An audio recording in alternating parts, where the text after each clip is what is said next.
léegi tey dama la indi GDCS pour nga tànn kër gi nga xam ni moom la ñuy tabax man ak yow pour dëkk ci nga tànn carreau yi tànn salle de bain yi tànn sanitaire yi tànn robinetterie bi étanchéité yi plomberie bi accessoires yi yëpp GDCS la am. bébé yaa wax lii. yegg si. ñi ci dañuy xaar ni mu gën a ñaawe ñu nettali ko. Ici tu as l'embarras du choix bu la neexee nga jël yële ma la wanoon bu la neexee nga jël bii yaa xam ni nga bëgg di sang. ni mu gën a ñaawe ñu nettali ko.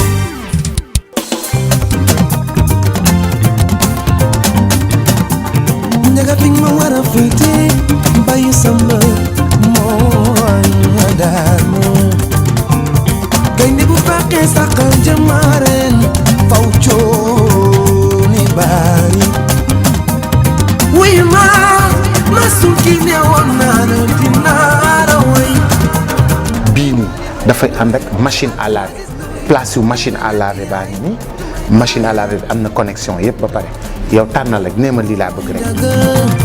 nga boole ñu daanu añ dem baxta si tu vois bu la neexee si hall bi carreau bi bu la neexee ci sa salon.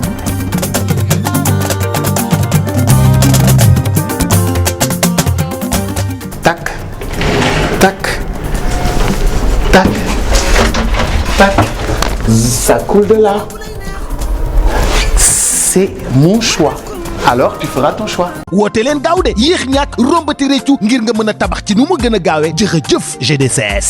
GDCS dama fier ci liggéeyu doomu Sénégal.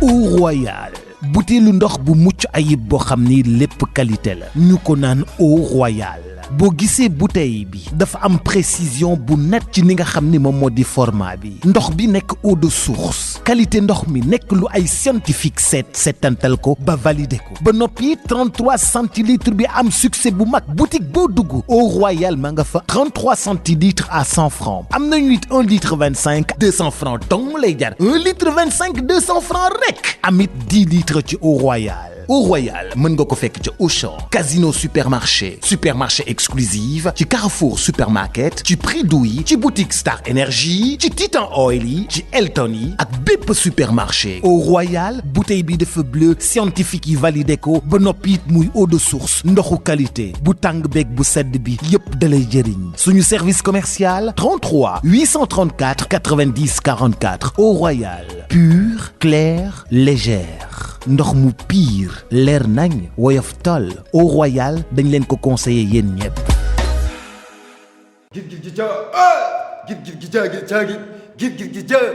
iShop rek mooy roi des arènes ci vente en ligne da ngeen maa wedd koo sim no papillon felt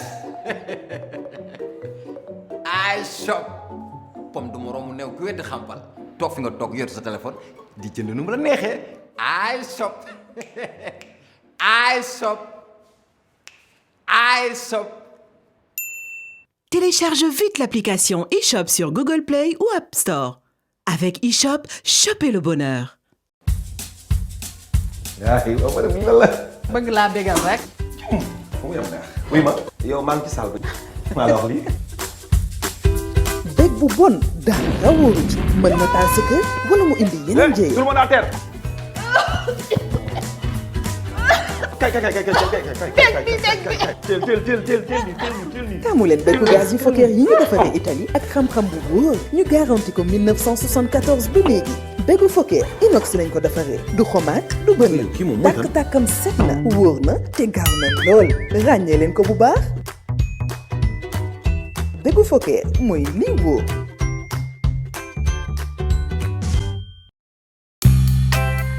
waay xoolal Azar bi def defaat Liverpool bi waaye lii dafa yomb waay lii dafa yomb man ki la dafa yomb waay waaye kii am na lu muy jël kii am na lu muy jël kii am na lu muy jël jëlul dara kii daa am lu muy naan waaye mënul yombee nii waaye lu muy naan daa boisson bu muy naan boisson énergisante bu ñu woowee Carabao li ngay naan nga bëgg hasard moom lay naan bu dëgg. li mooy Carabao hasard bi la gën a bëgg. Green Apple bi.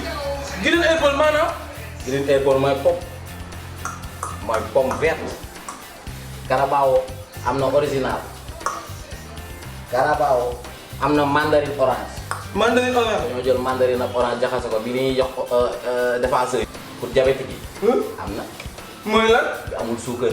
Carabao bu amul suukar. amul suukar bi am na.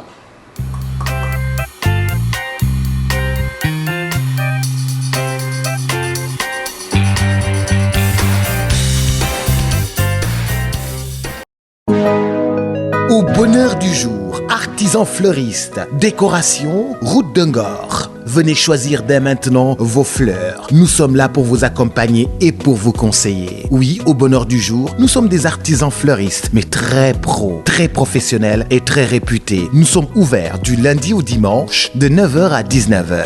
Appelez-nous au 77 204 29 86 ou le 33 820 59 34. Le jour de la Saint-Valentin, le 14 février. Appelez avant le jour de la Saint-Valentin pour commander vos fleurs. Ce jeudi 14 février, spécial Saint-Valentin, une seule adresse. Artisan fleuriste, décoration route de Ngor, des fleurs, des bouquets, des roses pour l'éblouir au bonheur de notre partenaire pour ce jour. Fleury d'art, fleury gën a rafet, bouquet de fleurs yi gën a baax, roses yi gën a baax, fleurs yi gën a chic. Ah dama ne xew-xew baa ngoog Saint-Valentin teel leen a woote commandé seen fleur ndax bés ba kenn du am jot. Commandé leen ci 77 204 29 86 ou le 33 820 59 34.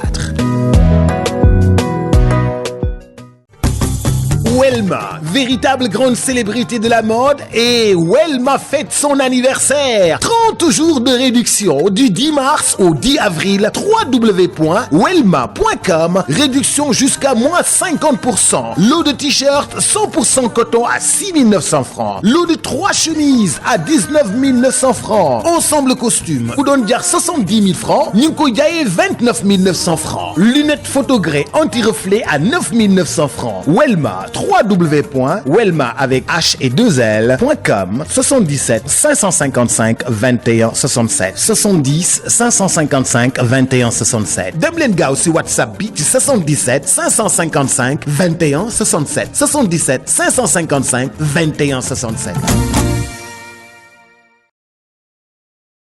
Les parents, j'ai besoin de ma dose de douceur. Comme toute maman, j'ai un contact spécial avec mon bébé. Dès les premiers instants de sa journée, je dois m'assurer de lui offrir une protection infaillible, tout en douceur. Pour cela, bébé et moi avons opté pour la couche Tijinou Baby. Les couches Tijinou allient confort, sécurité et hygiène. Super absorbantes, anti-fuite et très facile à poser avec des rubans ajustables et des bandes élastiques qui offrent un confort optimal à la peau de bébé. Les couches Tijinou permettent à mon bébé de sentir à tout instant la douceur d'un bisou.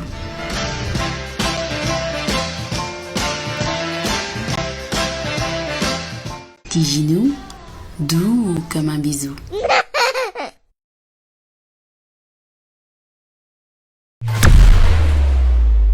lu tax ma bëgg la lu tax ma sopp la yaay suukar te ragaluma jabet te Mesdames, Messieurs, très chers téléspectateurs, bonsoir à toutes et à tous. Bienvenue au Little Bouddha Dakar. Nous vous avons conviés à une soirée spéciale Saint-Valentin. Il y a de l'amour en l'air, on dira tout simplement Love is in the air. C'est avec beaucoup de plaisir que nous enregistrons la première émission de votre nouvelle chaîne de télévision ITV. ITV se veut une télévision généraliste qui vous appartient à vous, chaque Sénégalais, chaque Africain et chaque citoyen du monde. Ce soir, nous avons choisi pour notre première émission de télévision de fêter l'amour. Parce que nous vous aimons et nous savons que vous aussi vous nous aimez, que nous sommes ensemble ce soir et nous serons ensemble pour l'éternité. Justement pour fêter l'amour ce soir, je suis en compagnie de ma Valentine de ce soir, de son vrai nom Stéphanie. Bonsoir. Bonsoir, très chers téléspectateurs. Bonsoir tout le monde, bonsoir tous nos invités. Je suis ravie d'être sur ce plateau ce soir pour fêter la Saint-Valentin. Et qui dit Saint-Valentin parle de l'amour. Vous savez que l'amour souffre énormément et cette souffrance, nous allons en parler. Les femmes tuent, les hommes battent les femmes, par amour certainement, des fois. Nous en parlerons avec notre coach qui est sociologue, le professeur Alassane Diop, à qui nous donnerons la parole tout à l'heure. Professeur, bonsoir. Bonsoir Didier Boups, bonsoir à toutes et à tous les téléspectateurs. C'est vrai que c'est un thème très éminemment social qu'on aimerait bien discuter avec vous tout à l'heure. Merci beaucoup, professeur. Je suis aussi en compagnie d'un coach ou une dame qui est coach en couple. Certainement, Stéphanie. C'est quoi un coach en couple? C'est quelqu'une ou un coach, c'est quelqu'un qui va vous donner des conseils par rapport à toutes les petites astuces que vous pouvez utiliser dans votre couple. Et on sait qu'on en a besoin, surtout nous les femmes. J'ai encore jamais vu un coach en couple, mais c'est une première pour moi. Madame Kiné Ndiaye, bonsoir. Bonsoir Bokar Diallo, bonsoir tout le monde. Comme vous venez de dire, c'est à chaque fois que je dis que je suis coach en couple, ça fait rigoler quoi, c'est normal. C'est tout nouveau ici, donc comme vous venez de dire, madame, j'accompagne des femmes et en même temps des hommes, voilà, à gérer leur vie de couple, leur donner des astuces, comment retenir leurs hommes, tout ça. Donc je suis là pour ça quoi.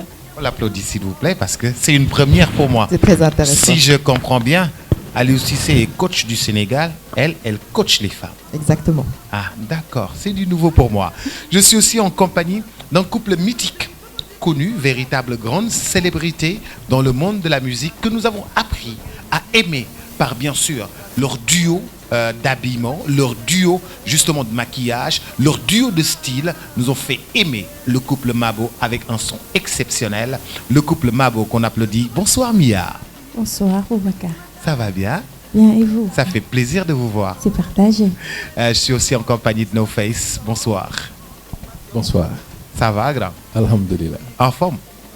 En formation. Bu baax a baax. Bu baax a baax. Mais xam nga yéen ñaar da ngeen jaaxal réew mi ni ngeen nekkee duo ba da ngeen mel ni maanaam daal benn mango wala benn sump wala benn rek ngeen quoi macha allah.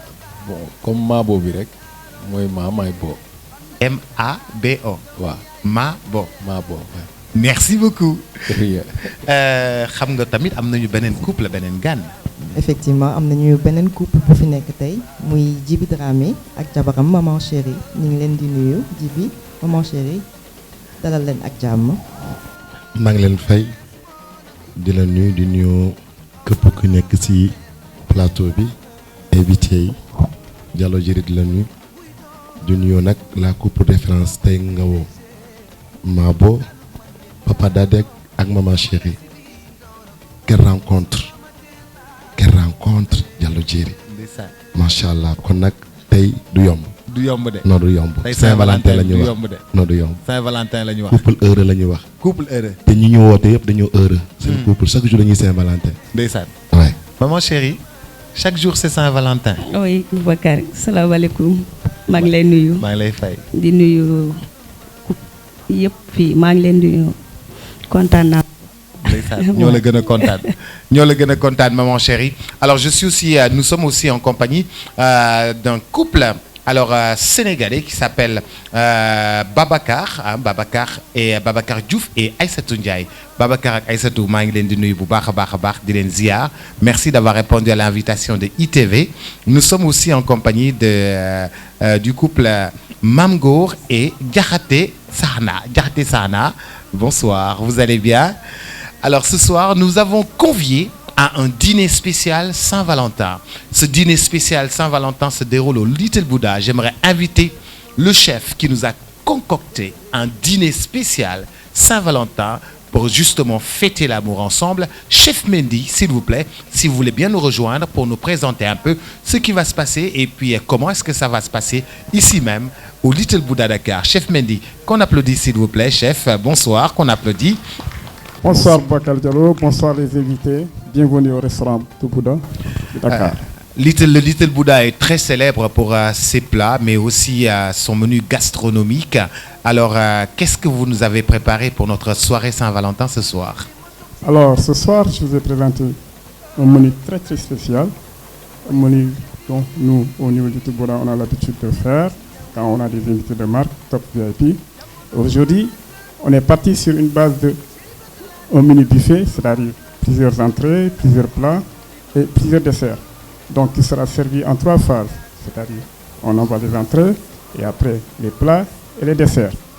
Donc, la spécialité de ce menu est que les clients, les invités sont sur place et les assiettes seront servies sur table, c'est-à-dire où tout le monde aura la possibilité de voir ce qu'il a envie de manger et autres. Et une fois que les entrées seront servies, les plats et ainsi de suite. C'est une spécialité Little Buddha. Uniquement ici, vous le verrez nulle part ailleurs. Nulle part ailleurs, qu'au Little Buddha. Et ceux qui nous regardent à la télévision, s'ils ont envie de manger ce que nous allons manger tout à l'heure, ils devraient justement appeler au Little Buddha et réserver. Exactement. Merci, chef. Je vous en prie. Et à tout à l'heure. Et toute l'équipe vous souhaite un très très bon appétit et on espère vous revoir. Merci beaucoup. Merci. Merci le Little Buddha, qu'on applaudit s'il vous plaît. Alors justement, Stéphanie, est-ce que vous êtes prête à offrir une rose à un homme? D'habitude, c'est les hommes qui offrent des roses aux dames. Je suis très prête à offrir une rose. Je pense que je vais la prendre et l'offrir. Oh là là là là là là, je suis très touché. Et je vais inviter toutes les femmes à prendre leur rose et à... Les rôles sont inversés ce Ah bah soir. oui. Oh là là là comme là d'habitude, là. c'est parti. Allez, on commence par le couple Mabo. Voilà. Oh, magnifique. Avec des applaudissements. Passons maintenant au couple Djiby Dramé et Maman Chérie. Et c'est Maman Chérie qui offre à Djiby Dramé. Oh là là là là là là. Qu'est-ce que c'est mignon. Passons maintenant au couple Diakhaté et Diakhaté Sahana et Mamgoor. Si vous voulez bien, madame. Les rôles sont inversés. Voilà. Et puis passons maintenant au couple Bokar Diouf et Aïssatou Ndiaye. Bokar, Aïssatou va offrir. Et voilà. Magnifique. Alors, c'est différent. Hein? En général, góor ñi ñoo doon offrir ay roses. léegi xam nga àdduna bi dafa changé. ëpp na. ah tamit lu góor mën jigéen mën na ko def. kon daal da ngeen ñu waajal seen affaire daal amatul xaar amatul. kon affaire du yomb tey offrir léegi. jàpp leen ni soirée bi tey du yomb alors xam ngeen ni dañ leen doon wax naan l'amour souffre. amour naka la souffriree góor ñi dañuy dóor jigéen ñi waaye ndax jigéen ñi dañuy dóor góor ñi. ah léegi de gis nañ ko. gis nañu dóor ba gis dem ba faat bakkan nit ki. te loolu moom mosuñu ko fi woon gis. fekk da nga ko bëgg. waaw fekk da nga ko bëgg. bëgg ko ba dóor ko faat ko. mu ngoog. ñu dem à image xool loolu te ñëw à l'écran. kii dafa nekk koo xam ni yéen a ngi koy gis une jeune sénégalaise boo xam ni dafa dóor ki rey ki nga xam ni moom moo di jëkkëram koo xam ni dafa maanaam rey jëkkëram moom tamit gis koo xam ni tamit dafa rey góoram une femme boo xam ni dafa rey jëkkëram gis koo xam ni tamit jëkkëram daf ko dóor ba muy naaj ci problème mu infidélité mu di ay jafe-jafe yoo xam ni dafay am ci vie de couple te pourtant du loolu moo doon loolu la ñu woote woon loolu la ñu doon wut ci vie de couple li ñu doon wut ci vie de couple nde gis ngeen 5680 cas enregistrés entre 2017 et 2018 nga xam ni nag kon l'amour souffre véritablement te nag amour dafa am bés boo xam ni moom lañ ko jagleel ci àdduna nga xam ni moom la ñuy wax Saint-Valentin fii tey ci télévision ITV ñu fas yéene koo féete waaye fas yéene waxtaanee moom amour jafe-jafe yi nga xam ni moom lay dund ñii nga xam ni couple yi ñuy gis léeg-léeg nga gis couple bu am téeméeri at Stéphanie damay njëkk jox kàddu gi kii di professeur Alassane Diop moom sociologue la professeur bonsoir. Bonsoir Didier Pousse. Alors professeur, l'amour souffre. Est-ce que ce mot-là vous dit quelque chose? Oui, l'amour souffre véritablement par les temps qui courent. Si l'on s'en tient tout simplement aux événements de l'année 2018, on se rend compte qu'il y a beaucoup de cas de violence conjugale au sein de nos foyers. Cela est d'autant plus regrettable qu'aujourd'hui, on devait aspirer à un monde beaucoup plus versé vers la paix, à un monde beaucoup plus stable, à un monde qui est véritablement tourné vers le développement. Mais hélas, on constate, pour le regretter, que aujourd'hui, il y a eu beaucoup d'agressions. Les hommes continuent encore de battre leurs femmes et les femmes, c'est comme si elles sont en train de se venger jusqu'à aller jusqu'à la tuerie. C'est abominable, c'est regrettable. Tout cela s'explique par les dimensions socio-anthropologiques de la vie en famille et en couple. Il faut considérer que le monde que nous vivons aujourd'hui devrait être un monde sans violence. Parce que l'expérience qui a traversé les sociétés devrait être assez suffisante pour servir de leçon à notre génération, mais également aux générations futures. Aujourd'hui, les nombres de cas répertoriés, plus de 5000 cas, doit nous laisser un peu à réfléchir sur cette situation-là. Parce que c'est dans le cadre des familles, et la famille est la cellule de base de la société africaine. On devrait la construire sur la base d'un amour réel, d'un amour sincère et profond, d'un amour réciproque où les hommes comme les femmes, en plus de s'être aimés, déroulent le tapis du respect pour aspirer à s'élever. Mais malheureusement, la nature humaine est que parfois, dans certaines situations, les gens s'emportent vite. Et aujourd'hui, plus les femmes s'emportent à la tuerie, ça c'est vraiment grave et regrettable. Cela tient également à la nature de l'homme qui cherche un peu tout le temps à se protéger, mais à aspirer à être libre. Parce que dans l'amour, dans la famille, on n'est pas totalement libre. Dans l'amour, dans la famille, on n'est pas totalement libre. Est-ce que c'est les autres, c'est un peu les beaux-parents, c'est un peu les amis, c'est l'extérieur qui influence? C'est qui influence? Oui, il y a beaucoup d'influences, Boubacar. Les influences, ça vient de tous les côtés. Quelque part, on peut noter une amie ou un ami qui influence le mari et qui lui montre que ce n'est pas comme ça qu'il fallait agir, plutôt que d'une autre manière.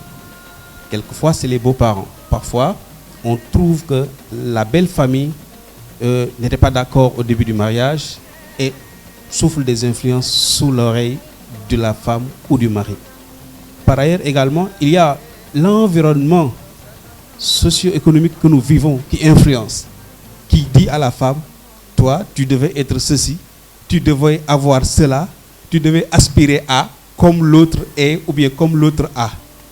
Et de ce point de vue-là, l'individu, dans son intérieur, de façon intrinsèque, cherche un peu à aspirer à ce besoin-là qui parfois n'est pas adapté à sa situation.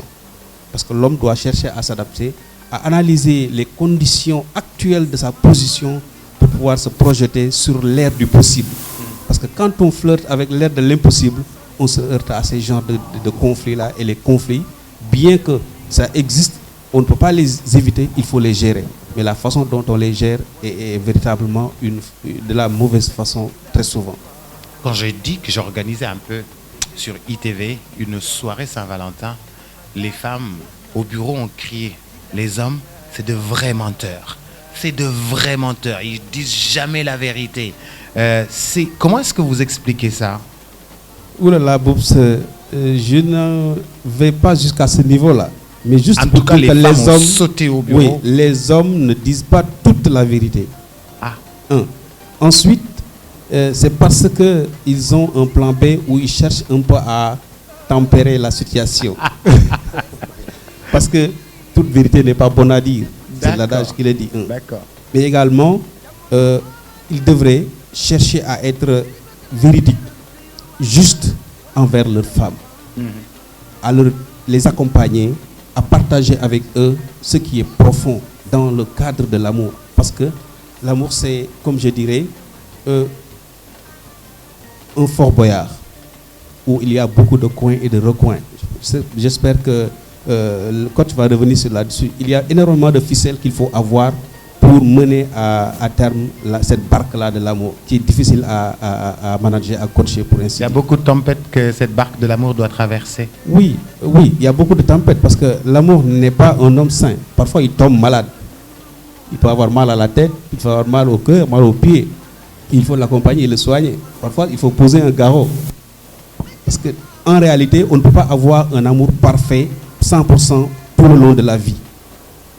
C'est comme une personne qui tombe malade et qu'il faut savoir diagnostiquer, donner les recettes qu'il faut, l'accompagner, le guérir et le remettre en marche. L'amour a des hauts et des bas.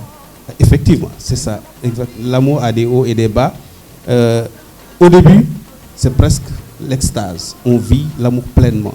Comment les gens se rencontrent, le coup de foudre, et ensuite, de plus en plus qu'on se connaît, on découvre les facettes, je ne dirais pas les mauvais comportements de l'autre. Et à partir de ce moment-là, on nourrit parfois un sentiment de regret. Et parfois, c'est un peu de haine, mais il faut savoir conjuguer un peu les efforts du point de vue personnel. Et l'amour, c'est partager avec l'autre, c'est donner une partie de soi. Et quand on donne une partie de soi, il faut savoir le gérer et le négocier. Merci beaucoup. Je reviendrai à vous tout à l'heure. Mais Stéphanie, quand on dit que l'amour souffre, il y a des docteurs pour l'amour. C'est vrai. On dit qu'il y a des coachs. Un coach pour coacher le couple. Pour coacher le couple. Alors, comment est-ce que ça s'explique? J'en ai jamais entendu parler, mais c'est du nouveau pour moi. Comment est-ce que ça s'explique? Madame Kinindia est là pour le prouver. Et je pense qu'on est arrivé à un point où il est difficile, par exemple, de parler de certains problèmes à ses amis et aux gens de sa famille.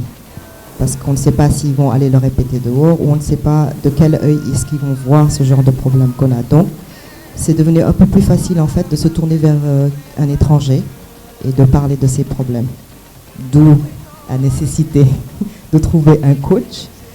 Et quand on traverse certains problèmes, on peut aller lui parler, lui présenter et lui demander en fait quelles sont les solutions ou quelles sont les astuces qu'elle peut nous donner pour pouvoir résoudre ces problèmes. Et Madame Kiné Ndiaye est là pour le dire. Madame Kiné Ndiaye, man dama am lu ma jaaxal. Yow entraîneur nga ci jëkkër jabar. Waaw. Comme Aliou Cissé nu mu nekkee entraîneur u équipe nationale bu Sénégal, yow jëkkër jabar yow seen entraîneur nga noo leen di entraîner, da nga leen di wax def leen tour de terrain 1000 mètres, daw leen ngeen wuti condition physique. Wala da ngeen di def ay étirement naka nga leen di entraîner? Waaw, comme li nga wax rek tout le terrain 1000 mètres ak ay étirement à ma façon.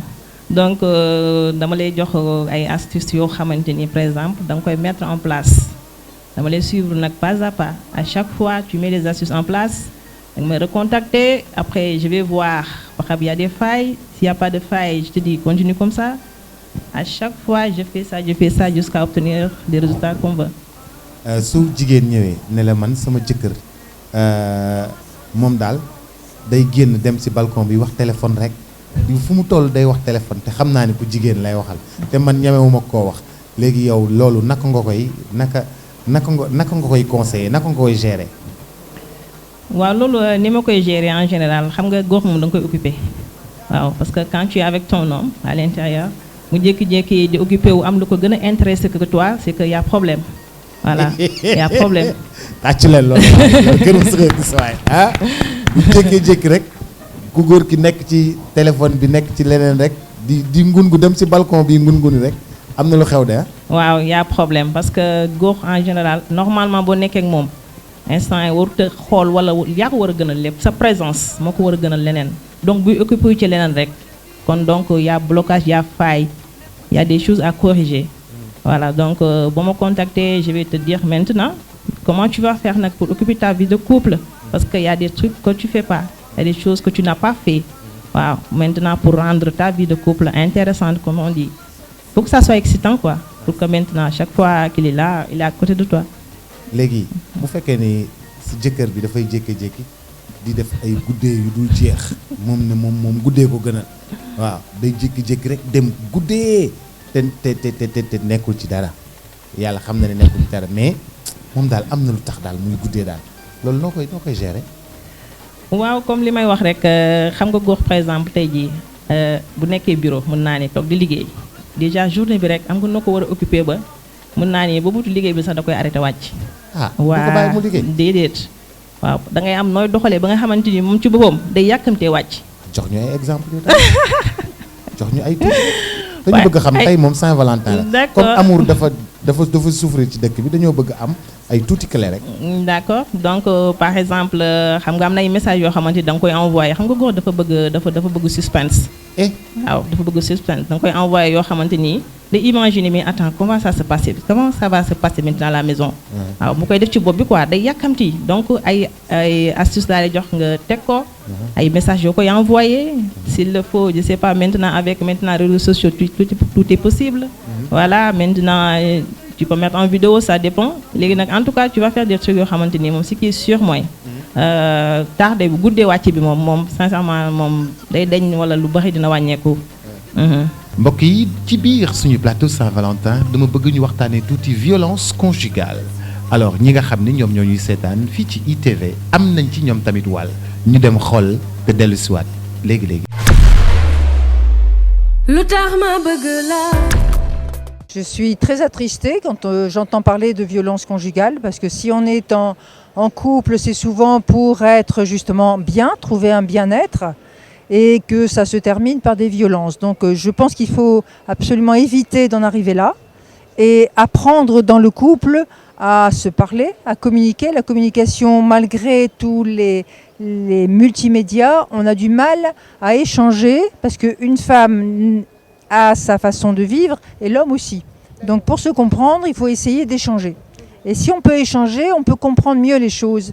Et la tension de la vie va tomber et ainsi on va pouvoir se pardonner et repartir sur un bon chemin. koo xam ne ba ngay sëy sa yaay daf lay yab di la yab ba yebal la glacière xam nga ko bëgg na nga sëy waaw léegi nag yow boo demee nga nekk en famille comme nga nekk sa appartement affaire daal humeur la daal dëkk bi daal moo jaxasoo man noonu rek laa ko gisee. jamono gi ñu toll nii ak jamonoy mag ña wuute na jamonoy mag moom ngor la nii demee doo leen xamal leen dund bi nii am doo leen xamal li ñuy lekk doo leen xamal mais jamono bi ñu toll nii jigéen boo mënti takk tey soo toogee ñaari fan nga ne ko aw ma dépasse suba sa sutura xawee ko ndax dana dem ci kër diw mu ne ko tey togguma kon su demee ci yaay mi nu koy wax kooku lu muy liggéey.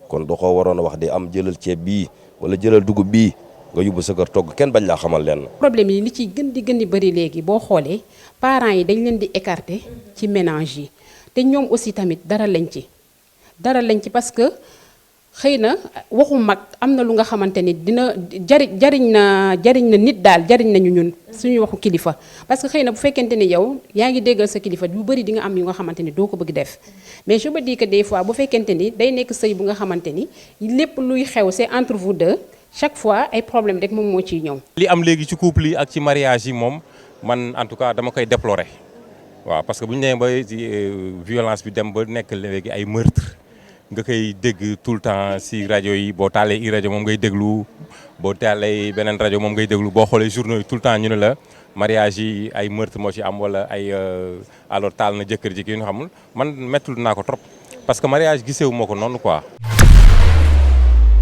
lu tax ma bëgg la.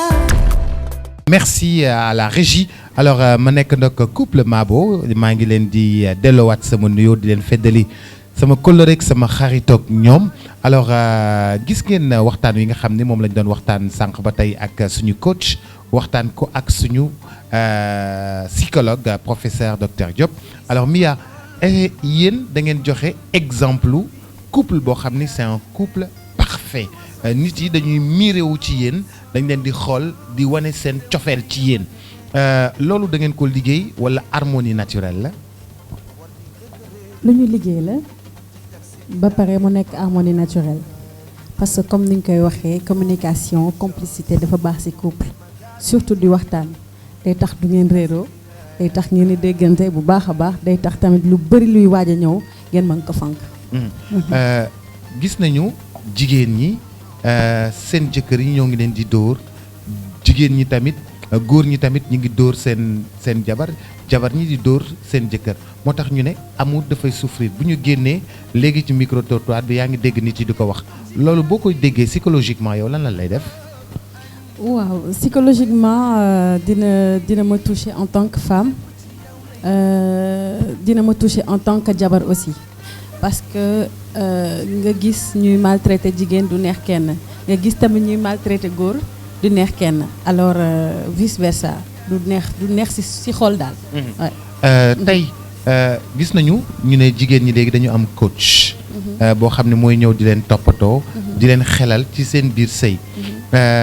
yaay bi moo daan doon coach bi dans le temps wala cousine bi wala tante bi mais nit ñi kenn wóolootul sa morom ba léegi da ngay dem wuti coach ci mbedd mi loolu noo ko jàngate coach bi gën a wóor mooy sa yaay ak sa goro ñooy coach sa yi yaay gën a ak wóor sa goro nga jege leen nga jege leen moo gën a wóor pour moo yow gën a wóor parce que ñoo la jiitu ci sëy ñoo la ëpp expérience lu ñuy gis yow doo ko gis alors ñoom ñoo gën a jekk ci wax la yow nga dégg ak nga accepté ak nga appliqué ak nga appliqué exactement maa ngi lay siyaare yéen seen déjà nuroo yëre dafa neex Sénégal neex àdduna loolu fan la jógee xalaat bi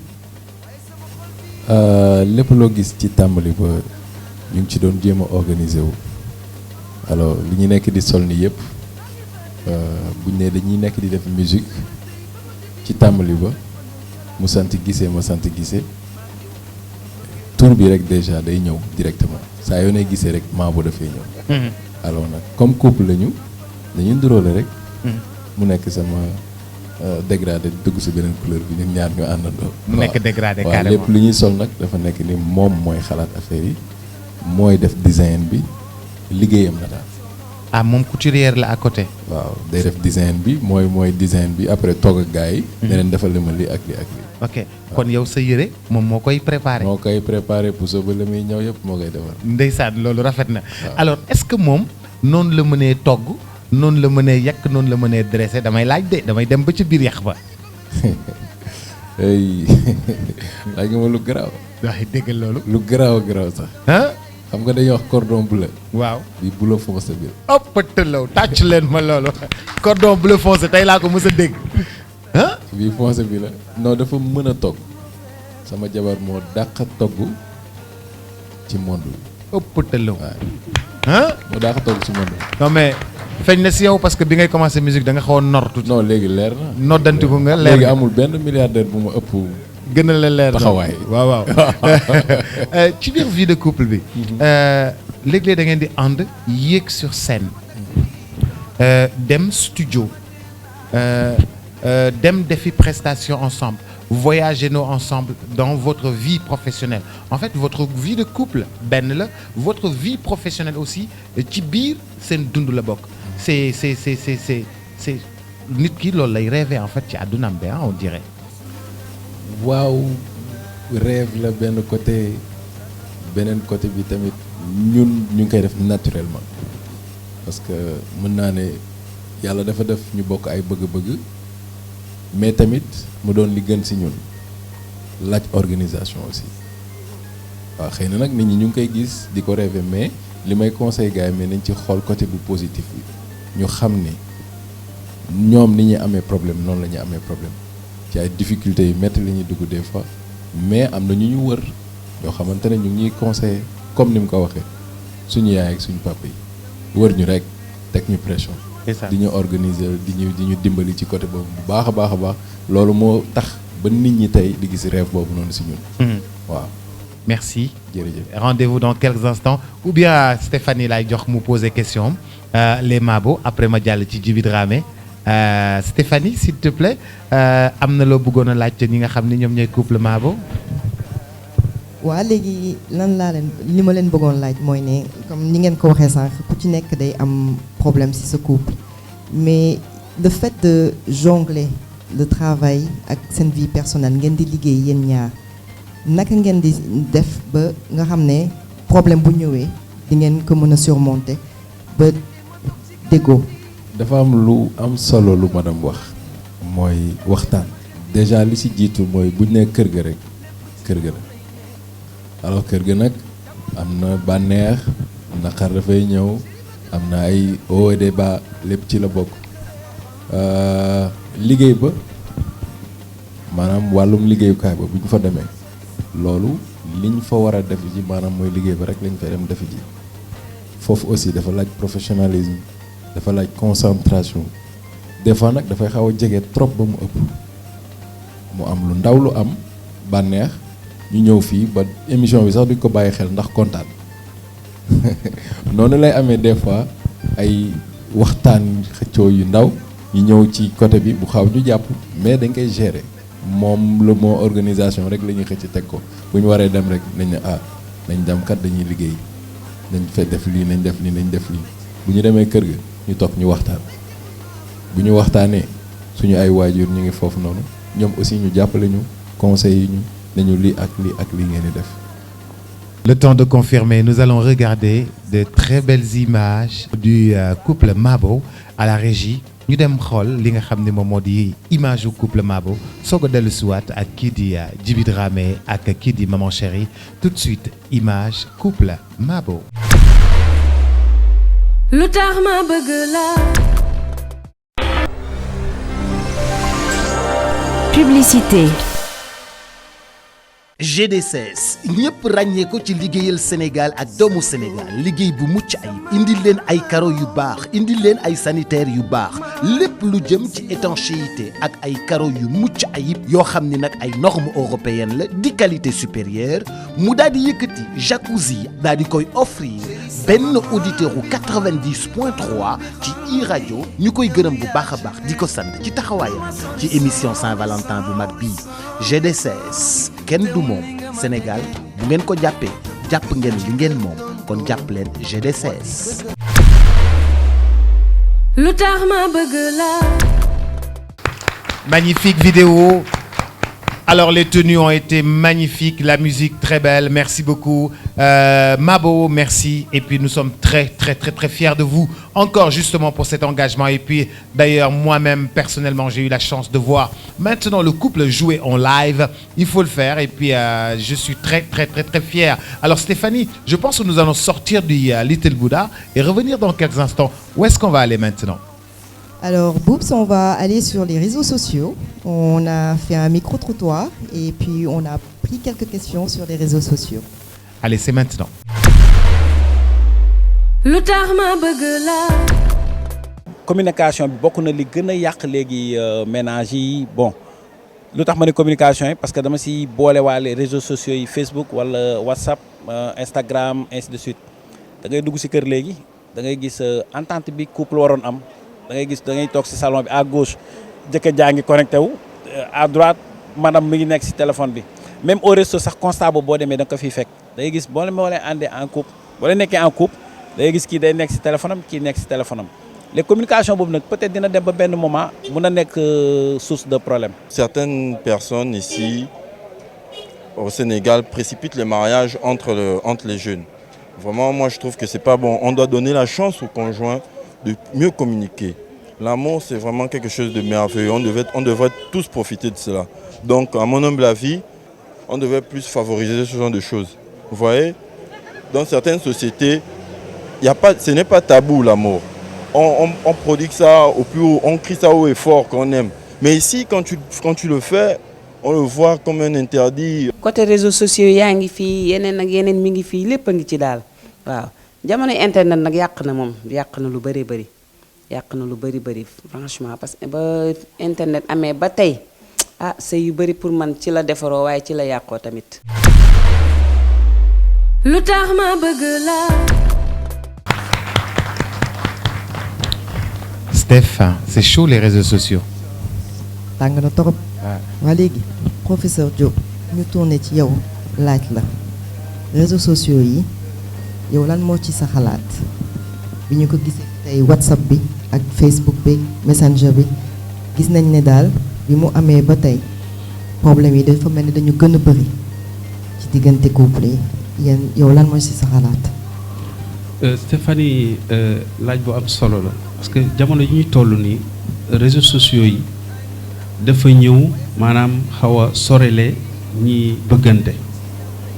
boo demee ci réewu tugal yi da ngay gis nit ñi ku nekk ak sa bopp ci sa téléphone yaa ngi WhatsApp yaa ngi Facebook doo xool sax sa morom te ni ko réseaux affaires yi wane nekk ci sa biir kër war a sëy sa sëy nga beru ci sa roq nekk ci sa WhatsApp nekk ci sa Facebook xam nga ne loolu du luy boole te réseaux sociaux yi dafa war a nekk loo xamante ne nii ku nekk nekkee sa roq du ngeen waxtaan du ngeen communiquer daf leen di gën a sorile bu ko defee mbëggeel bi dafay rongé wu di gën a feeñ donc da ngay jàpp ne man lii moom gën a yitteel doo jox attention ki nga nekkal te loolu baaxul contact communication dafa war a nekk loo xamante ni moom mooy suuxat mbëggeel ci diggante ñaar ñuy way dencante yi parce que foo gis ñaar ñoo xamante ne nii du ñu saafonte du ñu weccee xalaat du ñu nasandoo du ñu nocceendoo da ngay xam ne fi ñu toll nii réseaux sociaux yi gën na yokk lool mbir moom te réseaux sociaux yi baax na naam mais ni ñu koy jëfandikoo ci boppam moo baaxul mais war nañoo seetaat ni ñuy jëfandikoo réseaux sociaux yi ba nga xamante ne dina ci am njëriñ.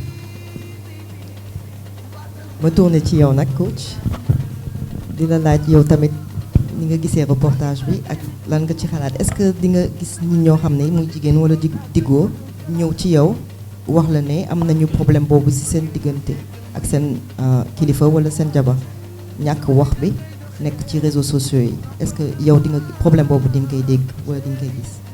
waaw bien sûr man li may wax tout le temps sax dama naan fi ne nii rival bi gën a graaw réseaux sociaux yi la léegi dootul ay wujju kii sama wujju la de réseaux sociaux yi léegi mooy rival bi gën a graaw mais nag bien que ni am na ay inconvénients mais problème bi aussi mooy tamit boo communiqué wul ci kër gi tu es obligé nga nekk ci réseaux sociaux yi di wax sa lu la metti di la naqari ce qui fait que parfois da nga gis ñoo xam ne dañuy nekk ci réseaux sociaux yi di étaler seen vie privée parce que quand vous ne communiquez pas c'est normal parce que nit rek il faut mu génne li nekk ci moom donc réseaux sociaux yi ça permet maintenant au couple maintenant d'extérioriser voilà leurs problèmes donc d'un côté c'est pas bon parce que tamit bu fekkee ni am nga foo xam ne mën nga faa waxee tu n'as pas besoin dem ci réseaux sociaux di étaler sa vie mais d'un autre côté parfois ils sont obligés parce que parfois par exemple man dama nekk sur YouTube tout ça mais da nga gis ñoo xamante ni par exemple c'est juste parce que am na lu leen di metti xam na fu ñu koy waxee donc ils sont obligés wala elles sont obligées nekk foofu noonu wax lu leen metti donc la plupart du temps réseaux sociaux yi loolu la leen di servir.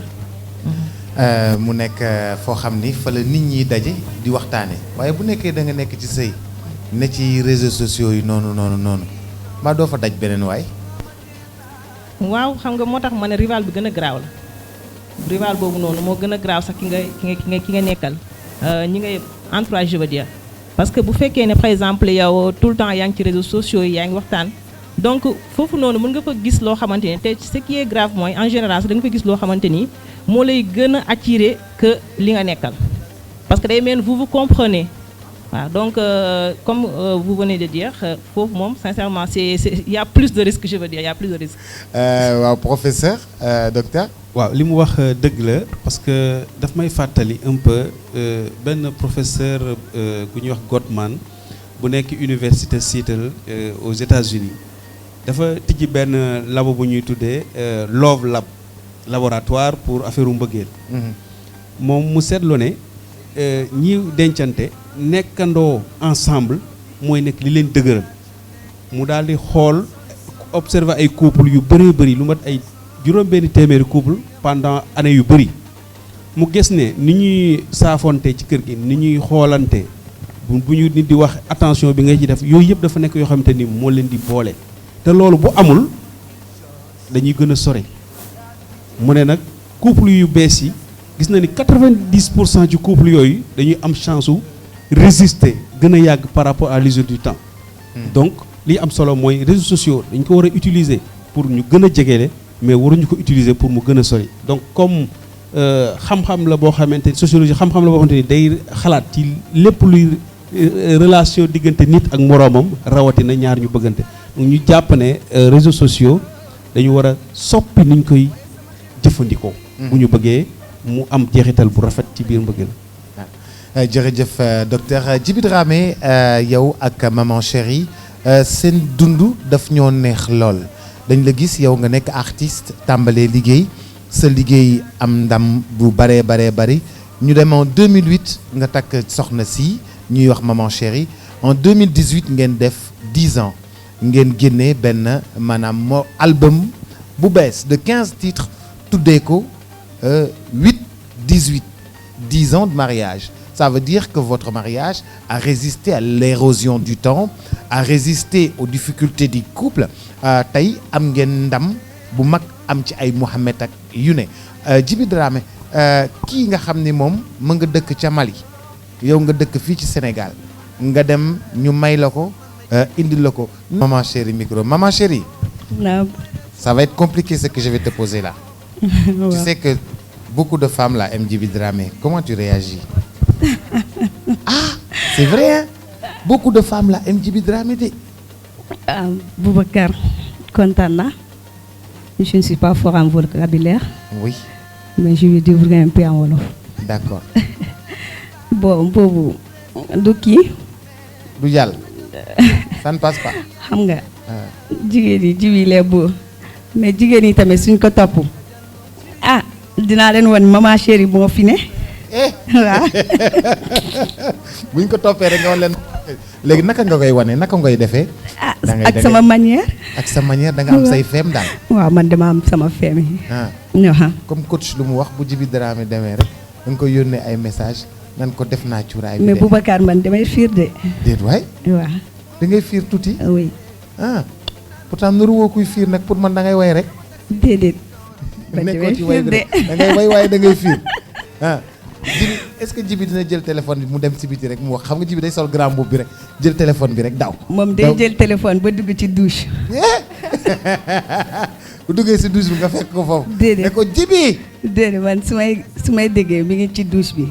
di wax rek man tamit damay dem ci dressing bi. taxaw di defal comme damay génne ay yére mu jékki-jékki rek dégg ay bruit rek mu jékki nee na ma wax lala.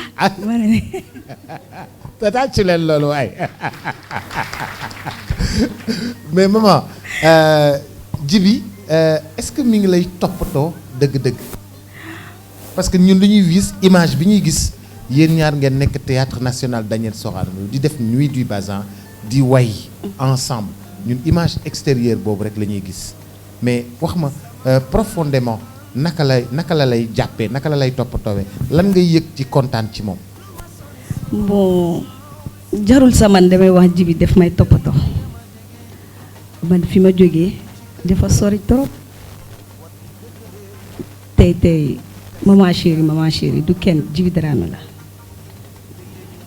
su ma génne sa nit yi ñu séene ma du question que man dama rafet du question que am naa alal du question que man maa dàkk waa Sénégal yëpp fonk bi ma fonk teg na ma sama place jox na ma cër kanta loolu yëpp ak fi ma jógee dafa sori surtout Sénégal fii bari na ay jigéen yi rafet macha allah. ndeysaan.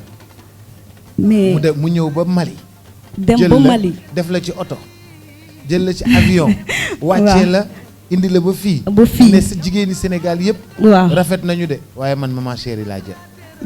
xam nga boobu sag la ci man. boo déggoon wolof fii toj boobu sag la ci man te déggoo wolof. boobu sag la ci man. waaw Boubacar. waaw saa su ne fu mu dem nee na maman chérie su dee maman chérie tamit góor la. dina defal lu mu war a def. waaw boobu day daw yaram. ndeysaan. man fu ñu ma dem ak Djiby partout dans le monde fu ma dem ak moom balaa muy kii sax même man su ma nekkee ci milieu ak moom nga may Djiby mayoo ma man du kontaan. xam nga nit tamit nga nekk góor du question jigéen souvent dañ defal ay affaires yi mais du question dafa am soxor ci biir moom mooy sama baay doom yi. moom laa am sama njaboot. tey Djiby mu nekkee président de la République du Sénégal. boobu man damay kontaan. première dame. ëpp na tàccu leen loolu waay loolu dara fay ko. jigéen yëpp da ngay kontaan sa jëkkër mu nekkee ci kaw. même milieu bu ñu nekkee ne ak mu nekkee ni. ne sa même su dee yàlla mayu ma. mu may sama jëkkër. parce que sama fierté la. damay kontaan. kii Djiby Dramé jabaram moo nekkee nii. bu fekkee man sama jëkkër moo nekkee nii damay kontaan. kontaan nañu merci Djiby mën nga ñu wayal mën nga ñu wayal 8-18. 8-18 pourquoi 8-18 parce que seen morceau bi kat kenn mosu fee way 10 ans de mariage à la régie on va faire ça ñu def noonu rek Djiby Dramé ak maman chérie wayal ñu rek balaa ñuy reer balaa may nuyu ñaari couple yi après ñuy soog a dugg ci reer bi jàll benn affaire bu ndaw c'est votre soirée Saint-Valentin sur ITV alors ITV vous a invité à bien sûr un dîner spécial Saint-Valentin au Little Bouddha Dakar. lu tax ma bëgg la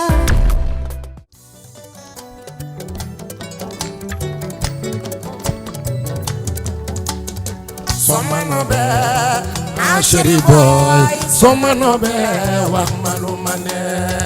Never de faire, neni no baba. Never de faire, me kuma duma fiye. Sada yidikam, ah chéri boy yo. Sada yidikam, halanam ko weli. Never de faire, jali jali manakasi. Never de faire, I love you. Ni bene fe, nega sileni tele. Ni bene fe, ngika yelem fe. Milele fe, kodu hakewaga. Milele fe, redigaliye. Salale janyara, yani mali chéri. Bëgg naa la lool, mi de yidima. Silale janyara, yani Senegali. Silale janyara, yehuyoba. Santan furu, odunte tilen kelen koye. Mama chéri, ambe ñogo mbolo.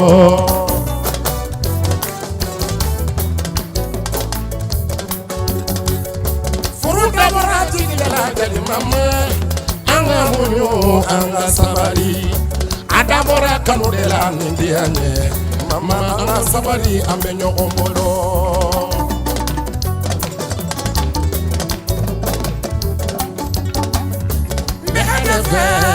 Chérie, mama, my love.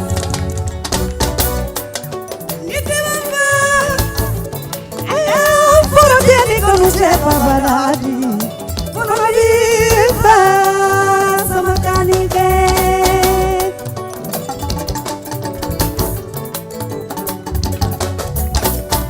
Ni for domina jali mama. Fobi Santa Furu Alabado jali muso imana moloya. Me aladali mama. Jubu sabu sabu na na mare sabu. Ala ki sabu di ma mo fakabula. Nyasuru. Nyasuru. Ngajali chayo furu. Ayeta domina. Kanonya domina. Mino mandenge sabi ma kono fe. Ejalité.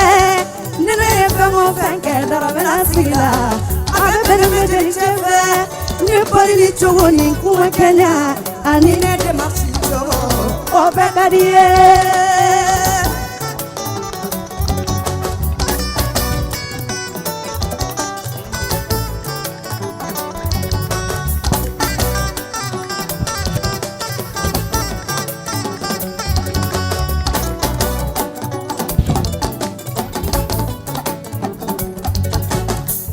Chéri boy sa añ baa ngi jox man digal fi ma koy teg.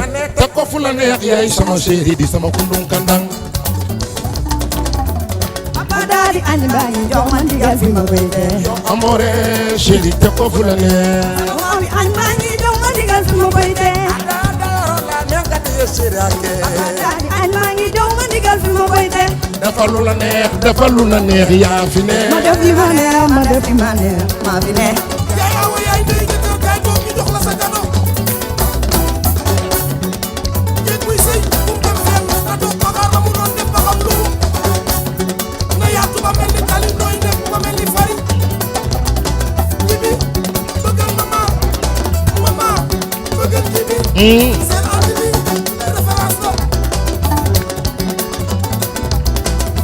Papa daal di añ baa ngi jox man li ma koy teg. Ma chéri yo te ko fu la neex.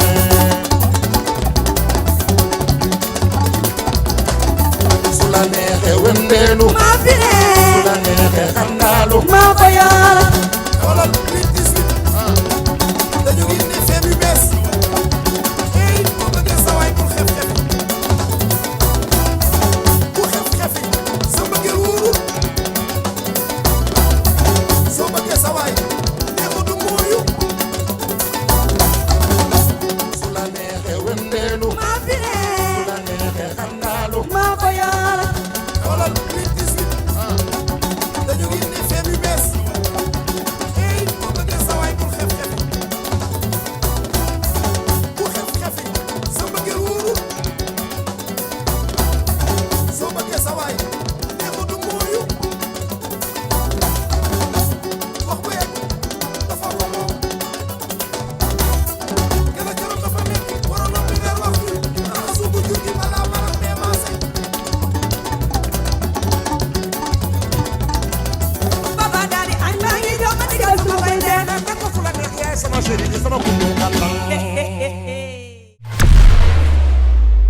lu tax ma bëgg la. macha allah jërëjëf maman chérie Djiby Dramé way bi neex na torop. ñu tàccu leen bu baax a baax maman chérie Djiby Dramé couple mythique alors ñëw ci couple Ndiaye alors Babacar na nga def. maa ngi fi rek DJ Boss. mbaa yaa ngi si jàmm. alhamdulilah.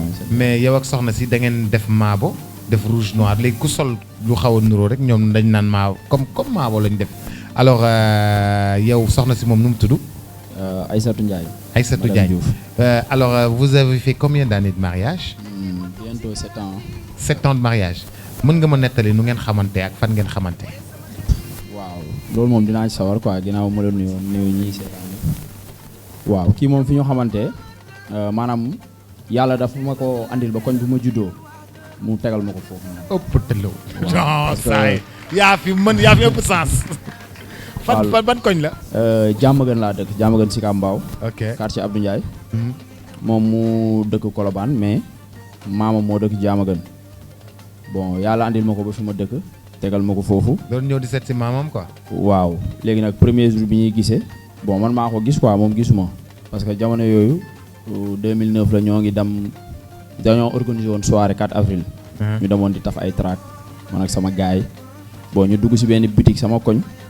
di taf benn track ma gis ko mu dugg si biir bitig bi xam nga moo ko gisee nag franchement xëy na li yàlla war a def rek bon ma ñëw pour drailler ko nag fekk moo ngi am caractère ma ñëw ne ko soxna si na nga def damaa bëgg a jënd ma singom mais faalewu ma vraiment daf ma bon nangul wax ak man quoi waaw après sama yeneen gars yi ma àndaloon pour ñuy def track ne ma non nañ dem gars yi nañ dem ma leen non ci yoo jubul jiitu leen ma quoi bon ma taxaw ma wax ak moom mais nagu ma faale après mu dem ba mu demee bon comme que foofu laa dëkk ma laajte ay information sama benn gaayanteer Abdou Mbacké ma ne ko njool mu ne ma ne ko kaay ñëw ma ne ko am na benn booy ma gis mu dugg gaale bee nu mu tudd mu ne ma yii fii non ba leekul kii Aïda Ndiaye la kii bu rombee sax du nuyoo ma ne ko coo jubul man fii laa loolu rek laa soxloon ci information c'est bon après ma dem ñibbi bon ba ma demee ñibbi bon kër googu comme que am na ku ma fa xam koo xamante ne nii moo sama mag ñoo doon ànd yàgg na ma commencé koo fréquenter boobu 3 mois Boubacar je te le jure devant Dieu chaque jour ma ñëw ci gaale bi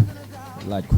ndeysaan dafa fréquentation di fa ñëw di fa naanee ataaya su ma wàccee rek 5 heures rek ma daw ñëw toog chaque jour su ma ñëwee léeg-léeg dañuy xellil yaayam ataaya moom mooy andi ci kaas bi su ñëwee bu ma ko nuyoo mu ne ma ça va sëñ bi 3 mois ça va sëñ bi. ndeysaan kii lu métti la ma teg 3 mois ça va sëñ bi. mais mbëggee la ko jar. waaw mais yow moom bu rombee da ngay taxamtiku tu as l'eau à la bouche. waaw parce que. li ñu doon gisee bëriwul quoi. waaw comme que man dama xaw a décalé tuuti nekkatuma fi ma juddoo bon temps en temps lañ doon gisee parce que da doon jàngi man heure yi muy jàngi man damay dem liggéey mais teewul sax ngoon damay yàqamti nag dégg bon ataaya damay yàqamti mu pare ba moom mu war a andi kaas bi pour mu am occasion parce que soirée bi 4 avril lañ ko waroon def te 4 avril bi laa bëgg a baaxal pour wax ak moom bon léegi nag loolu defoon na ma kaa parce que laajte naa ñu ne ma booy du génn. bon léegi nag man tamit ma fabriqué lu garaaw laa lay wax Boubacar ma fabriqué benn affaire dam si yaayam ne ko ñun bon si koñ bi lañ dëkk dañoo am benn association xam nga dañuy tëgg soirée pour xam nga mobiliser jeunes yi affaire yu jàppal bàyyi dama la bëgg a jox carte invitation loo xam ne maa créé yaa moom may seetaan xam naa xam nga ba mu ñëwee ma jox ko carte bi boo ko joxee carte bi mu ne ma man de vraiment invitation bi du ma mën a ñëw mais naa sama doom daal dinaa andi sama participation ma ne ko waaw jërëjëf ñun moom en tout cas loolu lañ soxla woon léegi ma ñëw si bunt bi jour soirée bi su benn gaañ videur gànna ma ne ko gànna mu naa ma ne ko am na benn booy bi foo war a ñëw andi benn enveloppe benn booy la wax ko liyaar nu mel boobu dafa sew tollul nii boobu simol booy la woon nii xees maternité bay def nii voilà ma ne ko am na benn booy naar bu fi war a ñëw andi benn ticket benn invitation dimbali ma rek waxuma la mu ñëw fi nga naan ma ay non fii kenn invité wu fi kenn bu ñëwee rek yow woo ma mu ne ma d'accord mu ñëw ñu woo ma génn mu ne ma ça va man ak ça va bien mu jox ma carte enveloppe bi na ma sama yaay moo la ko jox na la dem boobu sama programme bi yëpp ci foofu laa ko basé pour mën a wax ak moom sinon dootuma ko gisati ma ne ko non soxna si bul dem yow lii teraanga la même boo fi andee lii tamit même bu dee benn canette sax xanaa di nga ma permettre ma jox la ko mu ne ma waaw ma ramasser escalier yi daw andi benn canette xam nga ñëw fekk si buntu bi mu toog ma jox ko kii bi ma ne ko mais il faut nga toog fii naan ko tuuti mu ne ma ok bon ñu toog si benn fondement noonu bon li ma lay wax nii vers 23h 0h affaire yooyu noonu ma ne ko ça va bien xam nga ñu waxtaan noonu daal xam nga rek doxaanu xale. waaw ma ne ko nag franchement bon boo gisee boobu ba léegi sonn naa ci affaire bi 3 mois maa ngi lay fréquenté nanga woo maa wuyu bon man nag bëgg la dong moo tax xam nga ma topp la quoi mais du leneen xam nga. waaw léegi ba ma ko waxee loolu ñu changé ay kàddu mu ne ma nañ essayé bi nag si lañ toll ba léegi léeg-léeg ma tooñee ko loolu. bëggee yaa fi man maa ngi ci couple bi nga xam ni couple mixte la madame na nga def. ça va nan def. noo tudd yow. man Sarr tudd wala madame Diakhaté moo gën a neex. madame Diakhaté moo gën a neex xanaa fii la bët yam Stéphanie nee na madame Diakhaté moo gën a neex. man de damaa jaaxle. wolofam bu set bi. waaw wala ka wolofam bi set na te kat Italie la jóge. monsieur Diakhaté maa ngi lay nuyu. ça va Boubs. mbaa yaa ngi ci jàmm. ça va alhamdulilah. waaw mais moom yow foo jëlee italienne bi. dem fekk ko Italie rek. dem fekk ko Italie. fekk ko Italie. gis nañ sa waay moom nettali nañu naka la gisee ak soxna si. yow yéen ñaar naka ngeen xamante. bon Sarr ñu ngi xamante en 2004. 2004. en 2004. J'étais en Italie. Bon, am benn instant bon j'habitais seul man kese man maa dëkkoon et puis bon ma amoon benn accident de travail sama loxo damm comme man kese maa dëkkoon bon je pouvais plus comprendre nga ma dem sama kër benn copain bu dëkk moom muy Romano. ok moo nekk foofu bon léegi comme que man liggéeyuma dama nekk 3 mois bon chaque soir dama doon ñuy génn quoi di am benn pub bu ñuy dem bi ma demee ci pub boobu ci laa fa taseeg moom xam nga ñu ne ma kii bon Sarr la tudd bon au fait bi may ñëwee foofu noonu di ko fekk ci pub bi bon tout le temps bon italiens yi sénégalais yi africains yi tout le monde venait là-bas pour elle bu nekk xale boo xam ne bon ñëpp ko doon bëgg quoi waaw. xam nga Mercedes la ñëpp ko bëgg waaw. bon ba pare instant boobu dafa doon fekk mu ngi doon fecc ci benn groupe quoi am benn groupe bu nekkoon foofu. mu nekk danseuse. waaw mu nekk mais yow ñëpp bëgg ko yow nga naka nga réussir ba tebbi ko. bon ñëw gis nga bëgg jël ko. nandite la. booy Dakar la nandite la. nandite la de mais wax ma yow nit ñëpp ñu ngi ñëw foofu pour yow naka comment ça s'est passé. ah non c'est lui qui. moom moo koy wax mais wax ma. non vas-y dis-moi. Non, il était bon, il a pris son temps, il m'envoyait des roses. Il avait la classe. Donc il faut dire, les hommes africains, ils ont la classe aussi. Et ça c'est sûr. Parce que des fois j'entends seulement parler de les hommes françaises ou italiens, mais les hommes africains, ils ont la classe aussi. Et ça c'est sûr. Donc il m'a fait beaucoup de cadeaux, il venait parler avec moi.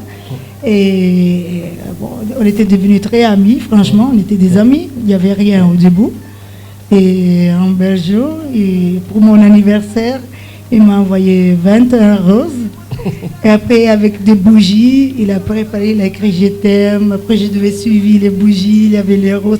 Comme vous avez écrit « Love », il a fait des choses comme ça, vraiment charmantes.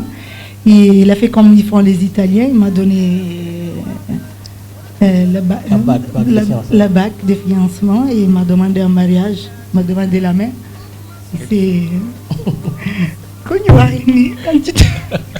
on dit quand tu te descends. Soukou. Et il m'a demandé la main, oui, il était très... Et tu as accepté. Ah, par force, waouh. jëkkër amul de ku gis loolu da ngay wax waaw de hein. Si je peux, une autre chose vraiment qui c'était très magnifique. On s'est mariés et les jours qu'il a appelé au Sénégal, sa maman et son papa, ils ont pas fait des problèmes, ils étaient très contents. Et machallah, j'ai eu des très bons gros que je suis fière. Donc, machallah. Ça c'est l'amour. Merci beaucoup. Merci monsieur Diakhaté. Merci. Si je te bande les yeux, tu sauras reconnaître monsieur Diakhaté dans le public? Par force? D'accord, on va voir ça. Monsieur Diakhaté, tel me mon micro. Attention. J'ai d'abord Stéphanie. On va voir des conseils d'abord et puis après je vais faire ça. Oui, Boubacar, on va aller retrouver un autre élément et ça c'est par rapport aux conseils qu'on peut donner aux couples qui traversent certains problèmes. lu tax ma bëgg la. yonent bi asalaam dafa am lu mu jàngale woon ci sëy ndax saxaaba yi dañu mos a ñëw di ko laaj ni ko walaw alimna ay maalin xayrun la nattaxidahu bu ñu xaman alal àdduna ban alal moo ci gën ñu jël ko comme alal mun leen addunya kullaha mataaun àdduna lépp alal la wa xayru mataa'iha almaratu saaliha alal ji gën ci àdduna mooy jigéen ju baax mooy jabar ju baax ñu ne ko waa jabar ju baax mooy ju mën a toiletu wala ju mën a togg wala ju jonge mun leen déedéet jabar ju baax day sukkandikoo ci li ko ni yàlla waxee ni jabar ju baax noonu lay mel dani ar rijaalu qawaamuuna ala nisaai bima faddala allahu baaduhum ala baadin wa bima anfaqu min amwalihim góor ñi dañuy xam ni ñoom la yàlla jox kilifteef pour ñu yilif jigéen ñi wante nag yilif gi ñu leen di yilif dañ leen koy yërëme jàppale leen ko suturaale leen ko am cofeel ci ñoom mu ni jigéen ji nag jigéen ji baax dëgg mooy fa saalihaatu qaanitaatun xaafizaatun lil xaybi bi ma xafizallahu jigéen ju baax mooy jigéen ju gëm yàlla ba bu weetee fa mu nekk du fa def lu yàllay tere lu ñuy xeeb ci moom kenn du ko gis ci moom ne jigéen ju baax noonu lay mel. Le mariage, c'est un sacerdoce. Et qui dit sacerdoce dit prière entre le couple. Vous vous confiez à Dieu tous les jours. Il faut que les jeunes se rendent à l'évidence et se dire que le mariage est sacré.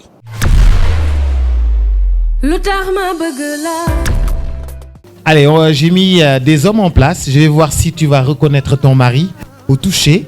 Si tu vas reconnaître ton mari tout de suite en touchant Diakhaté. Alors, on va voir si tu vas reconnaître Diakhaté. Voici déjà un monsieur que tu peux toucher. Voilà. Si c'est ton mari ou pas. Non, Doumom. Doumom. Allez, il y en a un autre. Voilà. Balma. Goro Balma. Doumom. Doumom.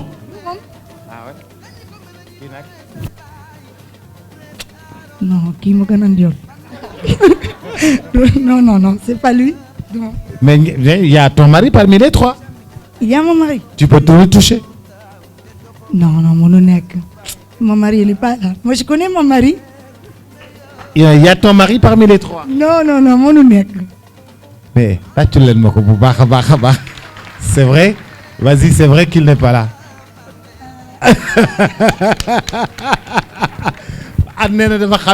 Merci beaucoup, les amis. Merci beaucoup.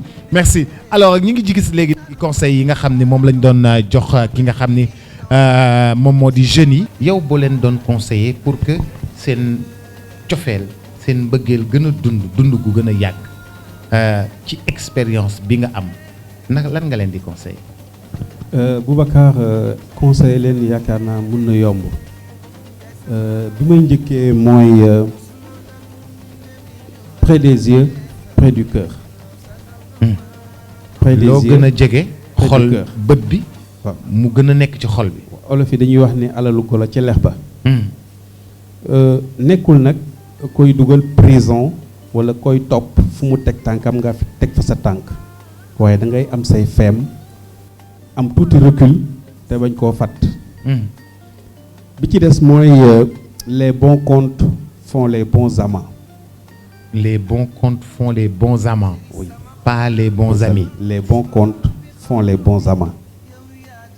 ndax nit ci boppam bu fekkente ni da nga dagg jox ko li nga dagg jox ko moom daf ko war a sàmm moom it mu sàmm li mu dagg jox la bu ko defee déggoo wala juboo mën a am bu ma mujjee mooy respect Boubacar ma wax la tey respect moo gën a fort ci man mbëggeel parce que nit di nga ko romb ni neexu la nga sax nga ci patu ko mu dem ba mu yàgg comme waa ji ni mu gis soxna dem ba mu yàgg wax koo jox gëdd respecté ko di ko gën a nemmeeku ba leneen lu mel ni mbëggeel ñëw mais bu ko respecté wuloo jox ko cëram jox ko ni ko ñu koy waxee léegi wàccuwaayam kon du ko gis ni mbëggeel dina judd ci moom ba leen mën a boole donc respect engagement respecter sa morom respect say liberté respect say aspiration légale parce que nit dina nekk ci say am ay aspiration xam te nii. communication mais dañoo war a wax ban façon communication parce que xam nga communication du wax kese communication dafa nekk ci ay gestes communication corporelle donc parfois nga nekk sa jëkkër waxul de mais ay gestes am boo ko xoolee rek nga war a mën a comprendre loolu nag day jaar nag nga xam kii sa jëkkër nga nekkal kan la donc li may njëkk a conseiller mooy ku nekk ki nga nekkal nga jéem a jàng sa góor parce que tamit ñun dañu am benn la ñuy def ñun ñëpp di topp la mouvance waaw kon par exemple kii am na problème ak góoram jëkkëram nii la def ba réglé ko yow tu fais les mêmes choses non non chaque personne est unique donc yow tu dois apprendre à connaître ton homme pour pouvoir maintenant savoir nag ban genre communication nga nekkal parce que am na ñoo xamante ni par exemple il faut nga jege leen pour wax la ñu dégg am na ñoo xamante ni il faut nga wax te làmmiñ comme on dit communication verbale am na ñoo xamante ni am na nooy comporté woo rek ils vont comprendre donc loolu mooy communication malheureusement nag dañ naan communication mais on ne comprend pas exactement quel genre de communication on doit adopter. nit ñi dañu defe ne boo waxulee rek nit ki mën nga ko xool ci bët mu xam li nga ko bëgg a wax. tout à fait mën nga ko jege wala nga laal ko mu xam lan nga bëgg a wax. tout à fait te des fois tamit tubaab li muy wax naan l'herbe est plus verte chez le voisin. Okay. Je me demande si c'est peut-être pas le fait qu'il est juste en train de mieux arroser son jardin qui fait que l'herbe est beaucoup plus verte mais ça veut pas dire que li nekk li nga gis li ngay xool tax na ba moom moo la gën a le c'est que moom toppatoo bi mu ciy def mooy indi différence bi ci sëy yi. ok am na ci solo xam nga kii dafa couple bu njëkk bi. lu mu wax mooy avant mu jot ci la dame il a fait beaucoup d'efforts. Elle était inaccessible donc effort yooyu mu doon def noonu quand maintenant vous êtes en couple vous êtes marié vous devez refaire les mêmes efforts mais parfois da ngay nekk en couple tu as tendance à laisser de côté tout ça. da nga naan c'est acquis. voilà tu dis que c'est acquis. mais aussi tamit la dame toi de ton côté aussi tamit pour que tamit ton homme te voit comme un défi toi aussi tu dois te valoriser mais parfois aussi nous les femmes on a ce problème on est déjà mariés pour nous c'est bon on a notre homme on n'a pas besoin maintenant de faire des efforts alors que l'homme a besoin que tu sois un défi. Maintenant vous êtes mariés, c'est pas que tu sois inaccessible mais juste que tu dois te valoriser pour que l'homme sent que voilà là c'est un challenge je dois me battre pour la retenir. Comme on dit toujours c'est des chasseurs ils aiment chasser il faut qu'ils continuent. waaw dëggantaan li mu wax mooy boo ko demee ba ngeen sëy waruloo baisser les bras da nga war a gën a tàggataat sa bopp pour yëkkati niveau yi pour gën a yéeg jëm ci kaw ndax am na lu am solo sànq lu mu wax mooy li ñuy tuddee repas de réfectoire pour théoriser parce que du benn mbir rek moom mooy régler situation yépp di nga nekk ak sa jëkkër cuuraay wala nemmali doggali ko alors que keneen ko loolu bëggu ko. non kenn boo ko defee dana am na koo xam ne dafa sinusite. waaw bëggul loolu. donc da nga war a li mu wax da nga war a xam sa waay. mais jigéen ñëpp dañ naan dama koy cuuraay. dama koy nemmali te fekk am na koo xamante ne ni xëy na suppu kànja moo koy daaneel wala maafe fekk na boo ko joxee suppu kànja Boubacar loolu moom yëngalu ko donc xam sa waay xam say ay feemam xam fi nga koy jaar dafa am solo. dëgg la li mu wax dëgg la de. lu am solo la.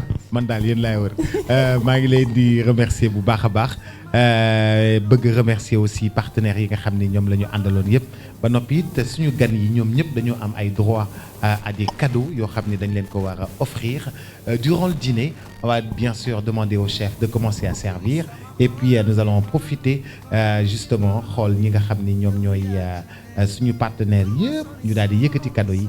daal di koy jox ñi nga xam ni ñoom ñooy suñu gan yëpp loolu yëpp ñoo ngi siy dellusiwaat ci kanam tuuti mais en attendant le chef doit servir. lu tax ma bëgg la. Mesdames et messieurs, ça a été un plaisir pour nous de vous servir une si belle soirée Saint-Valentin. C'était un dîner auquel nous vous avions convié au Little Buddha en compagnie de Stéphanie. Merci Boubacar. Je voudrais remercier tous nos invités qui étaient présents aujourd'hui. Et remercier tous nos téléspectateurs qui nous ont suivis tout au long de cette soirée. Et surtout, donner juste un conseil peut-être. Oui. Et dire que l'amour pardonne tout. l'amour croit tout, l'amour espère tout, mais surtout l'amour supporte tout. Donc je pense que si on réfléchit à tout ça, il y a beaucoup de problèmes qu'on peut éviter dans un couple. Donc joyeux Saint-Valentin, Happy Valentine's Day everyone. Ça a été un plaisir en tout cas. Merci. Et puis c'est une première pour toi et moi. Et tout en espérant que ça continuera encore. Merci au couple Mabo. Merci à Djiby Dramé et Maman Chérie. Merci au docteur Diop. Merci à Madame Ndiaye, qui a été notre coach ce soir, qui nous a bien coaché. Merci aussi au couple Diakhaté, à Monsieur et Madame Diakhaté. Merci. Monsieur et Madame Ndiaye, merci. Stéphanie, bonne nuit. Bonne nuit, Boubacar. Et en amour. Oui, toujours. Chez vous aussi, que l'amour coule dans la douceur de la nuit. lu tax ma bëgg la lu tax ma sopp la yaay suukar te ragaluma jabet te fekk Alors, le temps de remercier nos partenaires qui nous ont accompagnés, iShop, thank you, merci aux couches Guilou et merci à la société SCAC, merci aux boissons Arta, merci à Madame Dia au bonheur qui est fleuriste et puis qui a décoré merveilleusement bien la salle. Merci à Welma Boutique qui a habillé DJ Boops pour ce soir et pour Stéphanie alors. Touti, Bijoussi de Touti et Elisara. Et aussi des accessoires Princess Design. Ok, je dis Poupette Design, je suis désolée. Poupette Design. Poupette Design. Yes, Et yes. Adjepol. Poupette Design, Adjepol et puis Touti, merci pour l'amabilité, pour la disponibilité. Merci au restaurant Ballon d'Or, qui est un nouveau restaurant qui marche merveilleusement bien à Dakar et puis qui se trouve à Scat Urbam, qu'il faudra certainement aller visiter et puis manger de votre attiéké ou votre plat africain dans le coin. Merci à Khewel Cosmétique, à Prestige Déco, là où il faut aller pour choisir ses meubles. Merci aussi à GDCS, merci à Eau Royal, merci à tous les partenaires qui nous ont accompagnés pour cette soirée spéciale Saint-Valentin, tout en espérant que l'année prochaine, nous serons tous là pour fêter la Saint-Valentin. Que l'amour coule dans la douceur de la nuit. Publicité.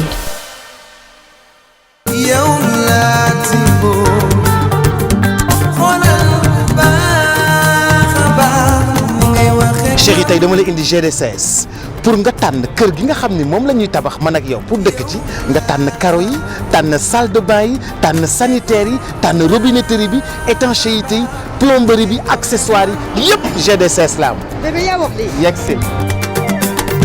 nit yi dañuy xaar ni mu gën a ñaawee ñu nettali ko. Ici tu as l'embarras du choix bu la neexee nga jël yële ma la wanoon bu la neexee nga jël bii yaa xam ni nga bëgg di sangu. mu gën a ñaawee ñu nettali ko.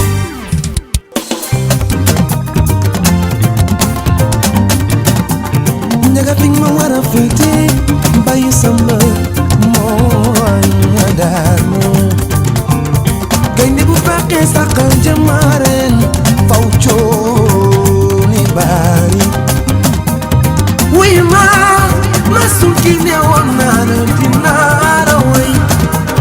bii nii dafay ànd ak machine à laver place yu machine à laver baa ngi nii machine à laver bi am na connexion yëpp ba pare yow tànnal rek nee ma lii laa bëgg rek.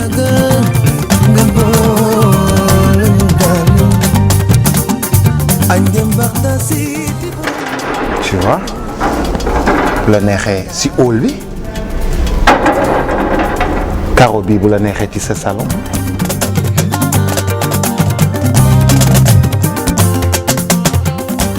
tac tac tac tac ça coule de là. C'est mon choix. Alors tu feras ton choix. woote leen gaaw de yéex ñàkk rombati réccu ngir nga mën a tabax ci nu mu gën a gaawee jërëjëf GDCS. GDCS dama fier ci liggéeyu doomu Sénégal. Eau Royal butéelu ndox bu mucc ayib boo xam ni lépp qualité la ñu ko naan Eau Royal boo gisee bouteille bi dafa am précision bu net ci ni nga xam ni moom moo di format bi ndox bi nekk eau de source qualité ndox mi nekk lu ay scientifique seetantal ko ba validé ko ba noppi 33 centilitres bi am succès bu mag boutique boo dugg au Royal ma nga fa 33 centilitres à 100 francs am nañu it 1 litre 25 200 francs dong lay jar 1 litre 25 200 francs rek amit 10 litres ci au Royal. Au Royal mën nga ko fekk ci Auchan Casino supermarché exclusive ci Carrefour supermarket ci Prix Douyi ci boutique Star Énergie ci Titan Oil yi ci Elton yi ak bépp supermarché. Au Royal bouteille bi dafa bleu scientifique yi validé ko ba noppi muy eau de source ndoxu qualité bu tàng beeg bu sedd bi yépp dalay jëriñ suñu service commercial 33 834 90 44 Au Royal pur clair légère ndox mu pire leer nañ woyof tol Au Royal dañ leen ko conseillé yéen ñëpp.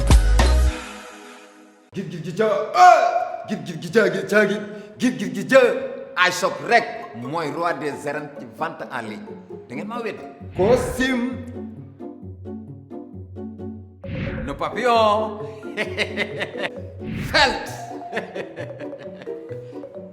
iShop pom du moromu new ku wedd xampal toog fi nga toog yor sa téléphone di jënd nu mu la neexee iShop iShop. Télécharge vite l'application eShop sur Google Play ou App Store. Avec eShop, chopez le bonheur.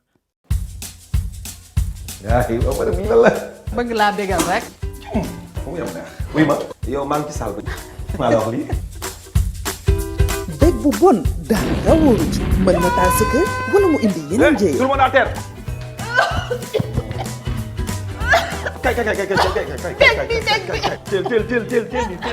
taamu leen bépp gaz yu Fokker yi ñu defaree Italie ak xam-xam bu wóor ñu garanti ko 1974 ba léegi bégu Fokker inox lañ ko defaree du xomaat du bënn tàkk-tàkkam set na wóor na te gaaw na lool ràññee leen ko bu baax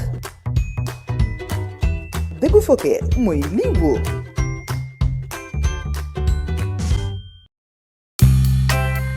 waay xoolal Azadi mi def defaat Liverpool bi waaye lii dafa yomb waay lii dafa yomb man ki la dafa yomb waay waaye kii am na lu muy jël kii am na lu muy jël kii am na lu muy jël jëlul dara kii daa am lu muy naan waaye mënul yombee nii waay lu muy naan daa boisson bu muy naan boisson énergisante bu ñu woowee Carabao lii ngay naan nga bëgg Azadi moom lay naan ku dëgg lii mooy Carabao Azadi bi la gën a bëgg Green Apple bi Green Apple maanaam Green Apple mooy pomme verte Carabao am na original Carabao am na mandarine orange.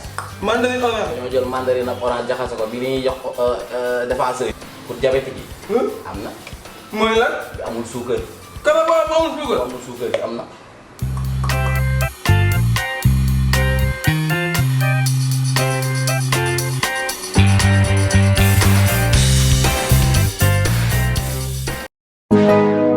Au bonheur du jour, artisan fleuriste, décoration, route de Ngor. Venez choisir dès maintenant vos fleurs. Nous sommes là pour vous accompagner et pour vous conseiller. Oui, au bonheur du jour, nous sommes des artisans fleuristes, mais très pros, très professionnels et très réputés. Nous sommes ouverts du lundi au dimanche de 9h à 19h. Appelez-nous au 77 204 29 86 ou le 33 820 59 34. Le jour de la Saint-Valentin, le 14 février, appelez avant le jour de la Saint-Valentin pour commander vos fleurs. Ce jeudi 14 février, spécial Saint-Valentin, une seule adresse. Artisan fleuriste, décoration route de Ngor, des fleurs, des bouquets, des roses pour l'éblouir au bonheur de notre partenaire pour ce jour.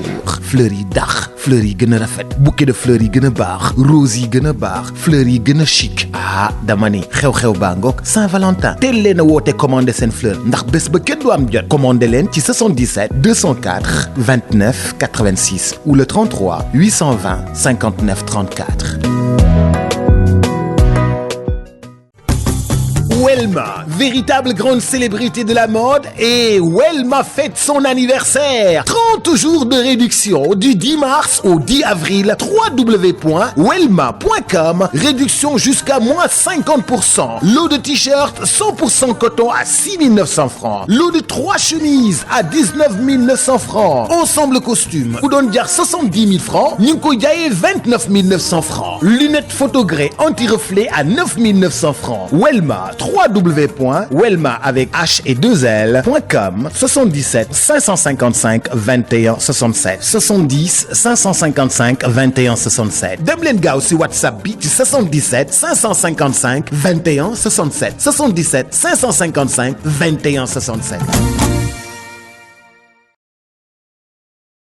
Les parents, j'ai besoin de ma dose de douceur. Comme toute maman, j'ai un contact spécial avec mon bébé. Dès les premiers instants de sa journée, je dois m'assurer de lui offrir une protection infaillible, tout en douceur. Pour cela, bébé et moi avons opté pour la couche Tijinou Baby. Les couches Tijinou allient confort, sécurité et hygiène. Super absorbantes, anti-fuite et très facile à poser avec des rubans ajustables et des bandes élastiques qui offrent un confort optimal à la peau de bébé. Les couches Tijinou permettent à mon bébé de sentir à tout instant la douceur d'un bisou.